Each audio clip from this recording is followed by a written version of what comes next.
ಹೊಸ ನಾಯಕತ್ವಕ್ಕೆ ಅವಕಾಶ ಕೊಟ್ಟಿದ್ದಾರೆ. ಅವರು ಚೆನ್ನಾಗಿ ಕೆಲಸ ಮಾಡಲಿ, ರಾಜ್ಯಕ್ಕೆ ಒಳ್ಳೇದಾಗಲಿ, ಕ್ಷೇತ್ರಕ್ಕೆ ಒಳ್ಳೇದಾಗಲಿ. ನಾನು ನನ್ನ ಕ್ಷೇತ್ರದ ಕಾರ್ಯಕರ್ತರನ್ನ ಜನರ ಜೊತೆ ಒಬ್ಬ ಸಾಮಾನ್ಯ ಪ್ರಜೆಯಾಗಿ, ಪಕ್ಷದ ಒಬ್ಬ ಕಾರ್ಯಕರ್ತನಾಗಿ ಅವ್ರ ಜೊತೆ ಇರ್ತೇನೆ. ಎಲ್ಲ ಕಾರ್ಯಕರ್ತರಿಗೆ ನಾನು ಒಂದು ಸಂದೇಶವನ್ನು ಕೊಡಲಿಕ್ಕೆ ಬಯಸ್ತೇನೆ. ನಾನು ನಿಮ್ಮಲ್ಲಿ ಬೆಳೆದವನು, ನಿಮ್ಮಲ್ಲಿ ಇದ್ದವನು, ನಿಮ್ಮ ಜೊತೆ ಓಡಾಡಿದವನು.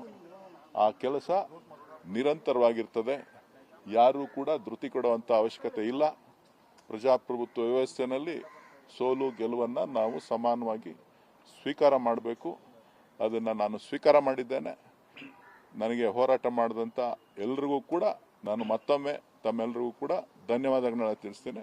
ನಮಸ್ಕಾರ. ಸರ್, ಇದು ಅಚ್ಚರಿಯ ಫಲಿತಾಂಶ ಅಂತ ಏನಾದರೂ ಬನ್ನಿಸ್ತೀರಾ ಸರ್? ಇದೊಂದು ಅಭಿವೃದ್ಧಿ ಕೆಲಸಗಳು ಮಾಡಿದ್ರಿ, ನಿರೀಕ್ಷೆ ಇತ್ತು ಸರ್ ತಾವು ಗೆಲ್ತೀರಿ ಅಂತ? ನನಗೆ 100% ನಿರೀಕ್ಷೆ ಇತ್ತು ನಾನು ಗೆಲ್ತೀನಿ ಅಂತೇಳಿ. ಅಭಿವೃದ್ಧಿ ಕೆಲಸಗಳಿಗೆ ಮನ್ನಣೆಯನ್ನು ಕೊಡ್ತಾರೆ ಅಂತೇಳಿ ಜನ ವಿಶ್ವಾಂತರಿಯನ್ನು ಕೊಟ್ಟಿದ್ದಾರೆ. ಸೊ ಒಬ್ಬ ಕಾರ್ಯಕರ್ತನಾಗಿ ಪಕ್ಷದ ಕೆಲಸವನ್ನು ಮಾಡ್ತಾರೆ. ಸರ್, ಬಿಜೆಪಿ ಜೆಡಿಎಸ್ ಮೈತ್ರಿ ಇಲ್ಲಿ ಯಶಸ್ವಿ ಆಯ್ತಾ ಬೆಂಗಳೂರು ಗ್ರಾಮಾಂತರದಲ್ಲಿ? ಹೇಗೆ ಸರ್? ಒಟ್ಟಾರೆ ಇಡೀ ಮೈತ್ರಿ ರಾಜಕಾರಣದಲ್ಲಿ ಕುತಂತ್ರಗಳು ಕೆಲಸ ಮಾಡ್ತದೆ. ಈಗ ಕುತಂತ್ರಗಳು ಕೆಲಸ ಮಾಡಿದೆ, ಅದನ್ನು ಸ್ವಾಗತ ಮಾಡಬೇಕು. ಅದರಿಂದ ಹಿಂದೆ ಸರಿಯುವಂಥ ಪ್ರಶ್ನೆ ಇಲ್ಲ. ಜನರ ತೀರ್ಮಾನನೇ ಅಂತಿಮ ತೀರ್ಮಾನ. ಜನರ ತೀರ್ಮಾನವನ್ನು ಬಿಟ್ಟು ನಾನೇನೋ ಮಾತಾಡೋಕೆ ಹೋಗೋದಲ್ಲ.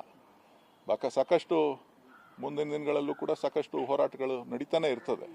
ನಾನೊಬ್ಬ ಪಕ್ಷದ ಶಿಸ್ತಿನ ಸಿಪಾಯಿ, ಕಾರ್ಯಕರ್ತ, ಜನರ ಸಾಮಾನ್ಯರ ಜೊತೆ ಬೆಳೆದಂಥವನು.